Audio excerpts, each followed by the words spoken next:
Halo teman-teman semuanya, Assalamualaikum. Selamat datang di Bincang Asik seputar hukum episode kelima. Kali ini kita akan membahas topik yang lagi hangat-hangatnya nih, yaitu mengenai dengan Ibu Kota Negara Baru, atau yang selanjutnya akan saya sebut IKN. Nah, sekarang kita akan membahasnya dilihat dari dua perspektif nih, yaitu dari perspektif ekonomi dan hukum. Sekarang sudah hadir bersama saya kedua narasumber yang hebat, yaitu pertama ada Bapak Dr. M. Rizal Taufikur Rahman atau yang biasa disapa Pak Dr. Rizal. Halo Pak Dokter, apa kabarnya? Baik, alhamdulillah. Alhamdulillah, terima kasih Pak Dokter atas kesediaannya untuk mengisi diskusi pada hari ini. Nah, Pak Dr. Rizal ini adalah dosen di beberapa perguruan tinggi, pernah mengajar di Institut Pertanian Bogor, Universitas Indonesia, dan saat ini mengajar di Universitas Trilogi Jakarta.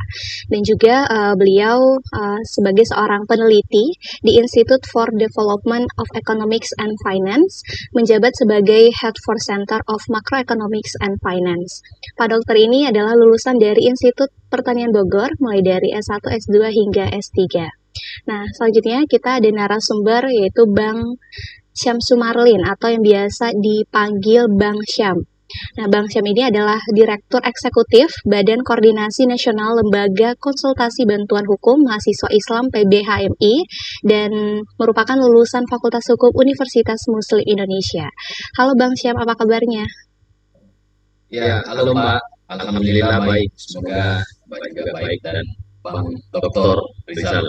Ya, Bang Sam. Ya, Iya, semoga kita sehat selalu, amin. Nah, terima kasih juga Bang Sam sudah bersedia hadir pada episode kali ini. Nah, teman-teman, itu tadi ya saya sudah memperkenalkan secara singkat masing-masing narasumber dan kita langsung saja untuk bincang-bincang nih mengenai dengan tantangan ibu kota negara baru. Nah, saya mau ke Pak Dr. Rizal dulu nih.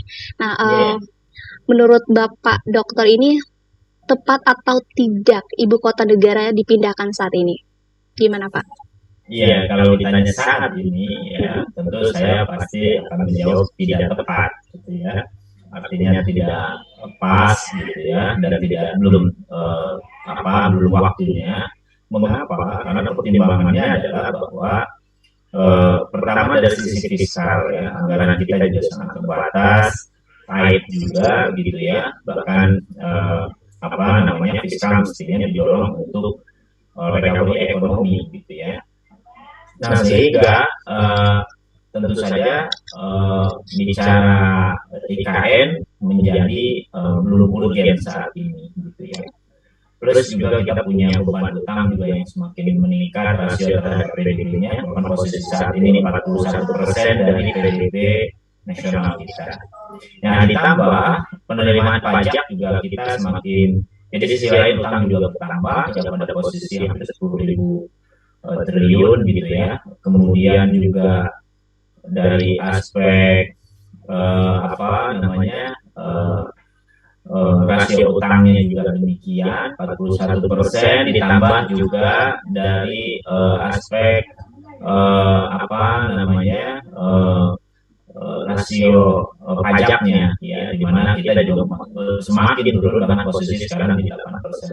Apa maknanya? Maknanya bahwa ekonomi kita sedang dalam kondisi belum fit sehat, gitu ya, belum produktif. Jadi kalau umpama kesehatan manusia itu dia belum optimal, ya, masih ada yang perlu direcovery, ya.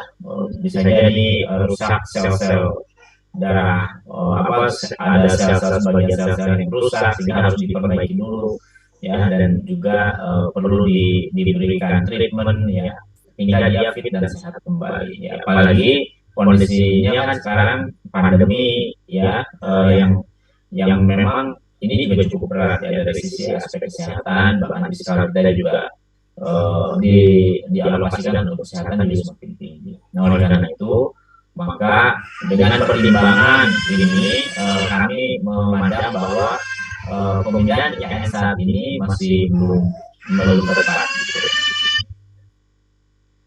Oke, terima kasih Pak Dokter. Berarti kondisi ekonomi belum sehat sehingga belum tepat ya, apabila ibu kota negara ini dipindahkan ke Kalimantan Timur. Nah, tadi kita sudah mendengarkan dari perspektif ekonomi, nah sekarang kita mau mendengarkan dulu nih dari perspektif hukum. Nah, menurut Bang Syam sendiri gimana nih, tepat atau tidak nih Bang, ibu kota negara ini dipindahkan saat ini? Ya, baik Mat. Jadi kalau ditanya soal apakah tepat di saat ini, jawaban saya sama juga dengan Bang Rizal. Jadi pemindahan ibu kota ini di situasi yang masih serba sulit, ya saya pikir tidak tepat. Karena kenapa? Dalam perspektif hukum juga kita, saya pikir harus banyak belajar dengan pembentukan Omnibus Law Undang-Undang Cipta Kerja kemarin, Undang-Undang Nomor 11 Tahun 2020, bahwa Undang-Undang Cipta Kerja ini Nomor 11 Tahun 2020 yang prosesnya dikebut oleh pemerintah dalam hal ini eksekutif dan legislatif, akhirnya Mahkamah Konstitusi itu kemudian menilai bahwa pembentukan undang-undang tersebut itu kemudian inkonstitusional bersyarat, dalam artian ada mekanisme dan prosedural pembentukan undang-undang yang kemudian tidak berjalan dengan baik. Artinya itu dilangkahi, khususnya soal keterbukaan informasi dan partisipasi publik di situ. Mengenai undang-undang ibu kota negara ini hal yang sangat krusial dan sifatnya strategis, sehingga ketika dalam pembentukannya minim partisipasi publik, saya pikir ini akan bernasib sama dengan Omnibus Law Undang-Undang Nomor 11 Tahun 2000 tentang Cipta Kerja. Apalagi sekarang ini sementara bergulir di Mahkamah Konstitusi, ada beberapa warga negara yang merasa bahwa hak konstitusionalnya itu kemudian dilanggar dengan adanya pembentukan undang-undang IKN ini, itu kemudian sudah melakukan formil ke Mahkamah Konstitusi untuk Undang-Undang Nomor 3 Tahun 2002 itu tentang ibu kota negara. Jadi saya pikir dalam situasi saat ini, saat pandemi, di mana seharusnya pemerintah berfokus untuk memenuhi hak dasar warga negara, dalam situasi pandemi COVID-19 ada beberapa hal krusial yang berkenaan dengan pemenuhan hak dasar warga negara, baik itu mengenai hak atas kesehatan, hak atas kebutuhan pangan, dan berbagai kebutuhan yang lainnya sifatnya sangat mendasar. Ini harus berfokus ke sana, pemulihan ekonomi. Kalau bahasa Bang Dr. Rizal tadi adalah recovery, harus melakukan recovery ekonomi, di mana pasca pandemi ini harusnya kita berfokus ke situ. Apalagi pemindahan ibu kota negara ini memerlukan biaya yang sangat besar, yaitu 466 sekian triliun. Ini sangat besar di situasi pasca mengalami darurat di negara kita ini soal pandemi. Ya, saya pikir ini sangat tidak tepat di situasi saat ini. Apalagi kami menilai dalam perspektif hukum pembentukan undang-undang IKN ini berpotensi cacat prosedural pembentukannya, seperti itu, Pak. Oke, terima kasih Bang Syam. Nah, berarti sama ya dengan tadi Pak Dr. Rizal bahwa tidak setuju ibu kota negara saat ini dipindahkan karena kondisi yang memang belum tepat seperti itu. Nah, Pak Dr. Rizal, sekarang saya mau ke Bapak lagi nih. Tadi dikatakan ya bahwa pembangunan ibu kota negara ini kan memang membutuhkan dana yang besar. Nah, sementara di satu sisi Indonesia saat ini juga sedang dalam masa pemulihan ekonomi akibat adanya pandemi COVID-19. Nah, bagaimana Bapak melihat ini dari aspek ekonominya? Ya, memang kita kan membutuhkan 466 triliun buat perencanaannya ya. Dan pendanaan ini juga di awal itu akan menggantungkan kepada kerjasama badan usaha dan juga investor gitu. Tapi nyatanya kan tidak terjadi, bahkan investor SoftBank juga mengundurkan diri ya, bahkan Rusia juga demikian. Mengapa para investor juga tidak tertarik dengan ini? Karena tidak ada jaminan, ya, jaminan siapa yang akan bisa memastikan bahwa IKN ini akan tetap berjalan di pasca penggantian presiden 2024 kan gitu. Ini penting. Investor menggelontorkan puluhan triliun gitu ya, tiba-tiba misalnya tidak dilanjutkan ya secara politis misalnya, ya itu sangat memungkinkan gitu ya. Nah, oleh karena itu maka tentu ini menjadi persoalan besar. Alih-alih tadinya harapannya badan usaha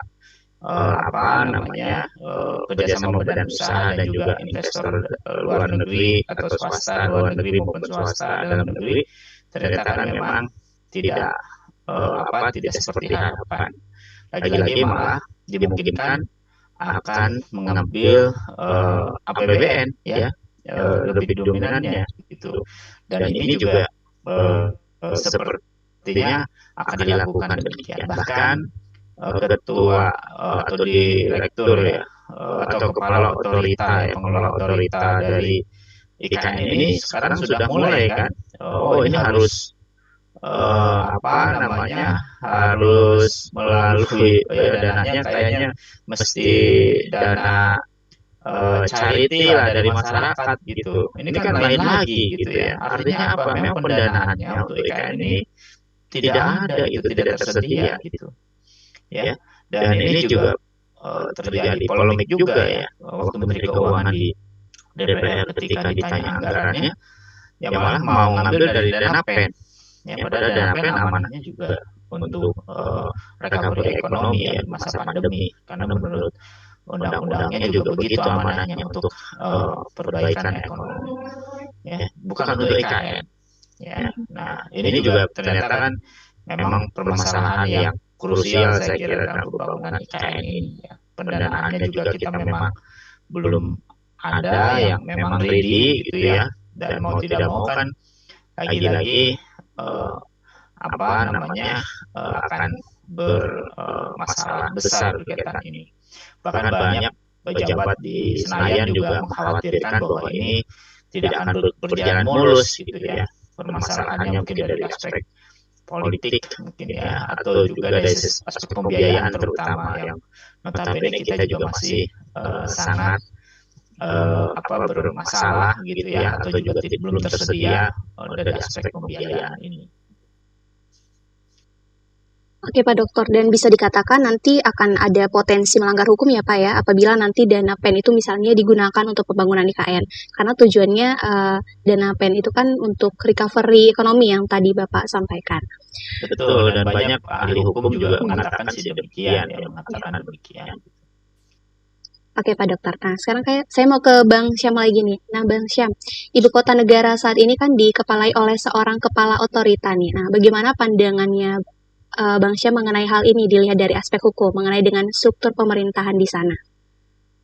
Ya, betul Mbak. Jadi sebenarnya seluruh aspek penyelenggaraan negara di Indonesia ini itu harus berlandaskan hukum.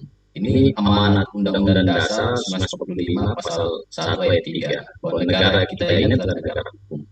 Maka semua progres penyelenggaraan negara itu harus berdasar ada landasan hukum di atasnya.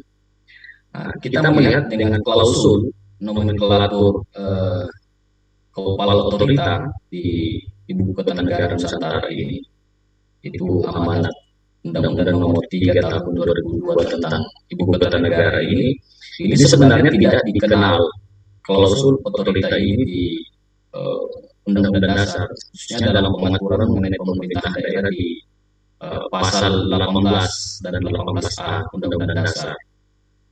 Di situ hanya dikenal ada gubernur, bupati dan wali kota. Nah, jadi ini kemudian menjadi pertanyaan landasan penggunaan klausul atau nomenklatur kepala otorita ini yang memimpin sebuah ibu kota negara ini itu dari mana landasannya?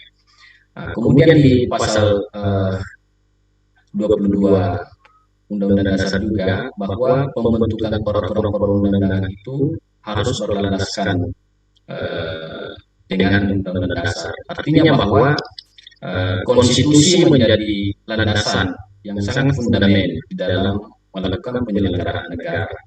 Nah, di sini sangat potensial pelanggaran terhadap Undang-Undang Dasar dalam penggunaan klausul Undang-Undang IKN ini dalam hal ini kaitan dengan otorita atau kepala otorita dan wakil kepala otorita itu. Nah, makanya dalam saya lihat dalam uji formil Undang-Undang nomor 3 tahun 2002 ini Mahkamah Konstitusi juga mempersoalkan salah satunya adalah nomenklatur otorita ini. Artinya apa? Bahwa dengan adanya kepala otorita dan wakil kepala otorita yang kemudian ditunjuk dan diberhentikan sewaktu-waktu oleh presiden, di sini melihatkan adanya suatu ketidakmajuan mengenai konsep otonomi daerah, di mana di sini terjadi rekonsentrasi terhadap pengelolaan sebuah sumber daya yang ada di daerah, khususnya berkenaan dengan ibu kota negara ini. Karena kenapa? Di sini saya pikir akan sangat terjadi potensial terjadi tumpang tindih kewenangan antara gubernur, bupati atau wali kota yang ada di daerah pembentukan ibu kota negara ini dengan yang dinamakan otorita itu. Jadi sangat potensial tumpang tindih kewenangannya.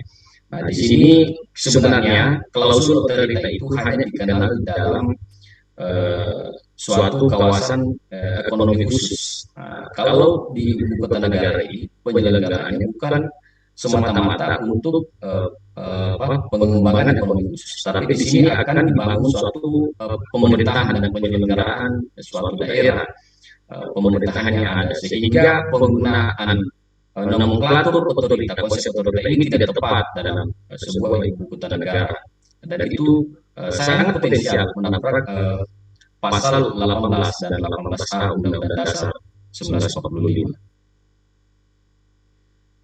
Oke Bang, Undang-Undang IKN nomor 3 tahun 2022 ini kan saat ini sedang di judicial review di Mahkamah Konstitusi. Nah, seandainya Hakim Mahkamah Konstitusi membatalkan Undang-Undang IKN tersebut, bagaimana dampak hukumnya nih Bang? Sementara proyek pembangunan di sana itu sudah mulai berjalan. Ya, makanya saya bilang tadi bahwa ini sebenarnya berkenaan dengan politik hukum si pembentuk undang-undang. Saya katakan tadi bahwa harusnya presiden dan legislatif kita itu belajar banyak pada pembentukan Undang-Undang nomor 20 tahun 2011 tentang Cipta Kerja, di mana Mahkamah Konstitusi itu berpendapat bahwa memang ini inkonstitusional bersyarat. Untungnya bersyarat, seandainya dikabulkan total, maka seluruh produk regulasi aturan turunannya itu konsekuensinya akan berdampak hukum. Artinya apa? Ketika misalnya Mahkamah Konstitusi mengabulkan permohonan uji formil dari para pemohon nantinya, maka dampaknya adalah Undang-Undang nomor 3 tahun 2002 ini kalau misalnya digabungkan seluruhnya, maka akan tidak berlaku secara paten. Namun ini kita membutuhkan konsistensi para hakim Mahkamah Konstitusi itu. Apakah tidak seperti pertimbangan yang kemarin pada saat Undang-Undang Cipta Kerja? Kalau pada saat Undang-Undang Cipta Kerja di situ saya pikir masih abu-abu, di mana dikabulkan tetapi masih diberikan kesempatan 2 tahun untuk memperbaiki. Di situ yang main saya pikir adalah pertimbangan mahkamah adalah politik ekonominya, karena melihat para investor sudah masuk di negara kita ini berkenaan dengan pelaksanaan Undang-Undang Cipta Kerja. Nasibnya sama dengan Undang-Undang IKN nantinya. Ketika misalnya ini akan dikabulkan secara keseluruhan permohonan uji formil ini, maka secara otomatis Undang-Undang IKN ini tidak berlaku. Artinya dikatakan bahwa ini cacat secara formil, artinya tidak memiliki kekuatan hukum untuk dilaksanakan. Apalagi peraturan pelaksanaannya ini masih sementara dibahas, dan justru di peraturan pelaksanaan karena ada kritikan mengenai asas pembentukannya itu minim partisipasi publik, justru di aturan pelaksanaannya yang mengundang beberapa pihak berkenaan dengan Undang-Undang IKN ini. Harusnya pada saat Undang-Undang IKN ini kemudian bergulir rancangan undang-undangnya, ini harus dilakukan uji publik. mengundang para masyarakat yang berkepentingan atau pihak-pihak yang berkepentingan dengan adanya nantinya undang-undang IKN ini. Seperti itu, Mbak. Oke Bang, nah ini saya pertanyaan terakhir ya untuk Pak Dr. Rizal nih. Bagaimana tawaran skema pembiayaan pembangunan ibu kota negara yang baik menurut Pak Dokter? Itu seperti apa? Kalau kondisi ekonomi sedang baik gitu ya, artinya setidaknya indikatornya ada di atas 7% ya, dan ICOR kita juga di bawah itu, sekarang kan rata-rata 6 gitu ya, ditambah pertumbuhan ekonomi dan di atas pertumbuhan industri, semua oke. Tapi sekarang kondisinya tidak demikian gitu. Pertumbuhan ekonomi kita juga sebelum COVID pun masih aja di 5%, ya, pertumbuhan industri pun di bawah 5%, ya, mestinya kan kalau ingin kita mencapai di atas target, ya pertumbuhan industri mestinya di atas target pertumbuhan ekonomi. ICOR pun di atas pertumbuhan ekonomi, kan gitu, ya. Jadi kondisi investasi juga tidak efisien, ya, secara nasional, meskipun Jawa Timur dianggap yang paling efisien dari sisi investasi. Nah, rasanya skema mana yang paling tepat gitu ya?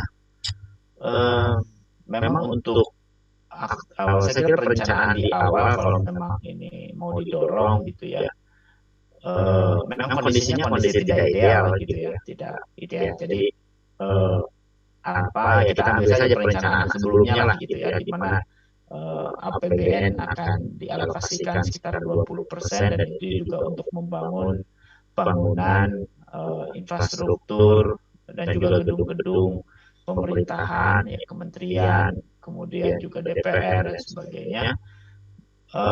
Itu pun masih oke lah gitu ya, tanda kutip jauh lebih oke dibanding dengan skema-skema yang berikutnya. Ya, di tahun 2021 ujuk-ujuk skemanya APBN 53%.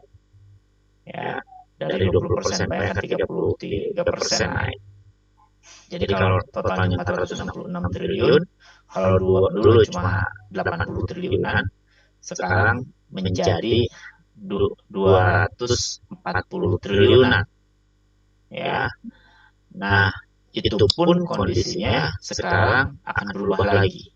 Tiba-tiba kepala badan otoritanya, ya, kepala otoritanya mengatakan bahwa ini perlu ada iuran nih, gitu ya, atau skemanya cariin dari masyarakat, dari warga, dari rakyat gitu. Nah, ini artinya apa? Memang sepertinya pembiayaan ini menjadi faktor yang paling berat. Bayangkan tahun depan, ya, defisit anggaran kita itu tidak boleh lagi 3%. Ya, tidak boleh lagi di atas 3% khususnya, mesti 3% lagi. Artinya apa? Fiskal kita itu semakin ketat. Sekarang kan 4% lebih ya defisitnya. Nah, artinya kan harus dibalikin ke kondisi sebelum pandemi.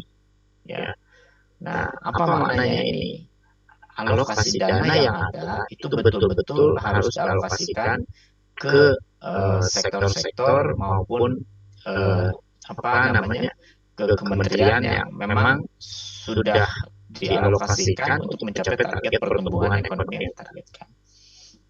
Kalau tiba-tiba misalnya berubah angkanya, maka tentu akan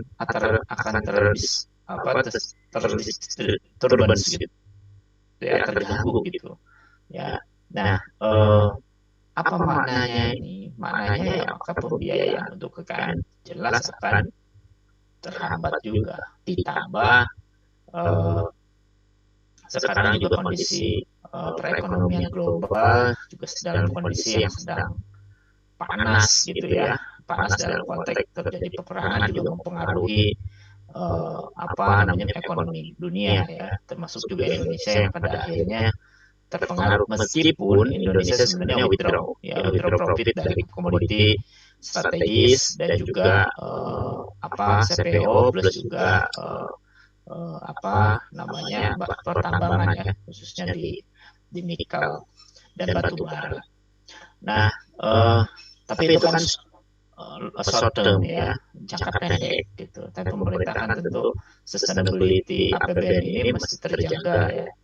Apalagi alokasinya harus betul-betul bisa mendorong pertumbuhan ekonomi melalui penciptaan multiplier effect gitu ya. Multiplier effect baik itu terhadap produksi itu sendiri, ya, produktivitasnya, kemudian terhadap penyerapan tenaga kerja maupun pendapatannya, pendapatan masyarakatnya. Nah, ini kita bicara dari aspek pembiayaan, belum nanti efektivitas dari pembangunan IKN di sana ya, terhadap ekonominya, karena pindah ke sana juga kalau kita bicara apakah mendorong pertumbuhan ekonomi dan terjadi pemerataan pertumbuhan ekonomi yang selama ini menjadi permasalahan ya, yang selalu dianggap Jawa sentris gitu. Apakah ini menjawab ya, dan itu lain cerita itu, dan hasil analisis kita dan kajian kita dan perhitungan kita tidak menjawab juga IKN kalau dengan kondisi saat seperti ini gitu ya. Jadi akan banyak PR lagi gitu ya terkait dengan pembangunannya pun. Belum dibangun pun masalah biaya masalah, setelah dibangun pun masalah nanti utilitasnya gimana. Dan kita bisa membandingkan komparasi dengan pembangunan infrastruktur fisik yang sudah ada gitu ya, pembangunan tol Trans Jawa atau Trans Sumatera atau juga Trans Papua atau Trans Sulawesi, atau juga misalnya yang paling dekat misalnya kereta api cepat Jakarta Bandung, atau juga misalnya monorail yang selama ini dari Cibubur ke Jakarta ya, ini juga kan belum berjalan juga gitu. Termasuk juga misalnya bandar udara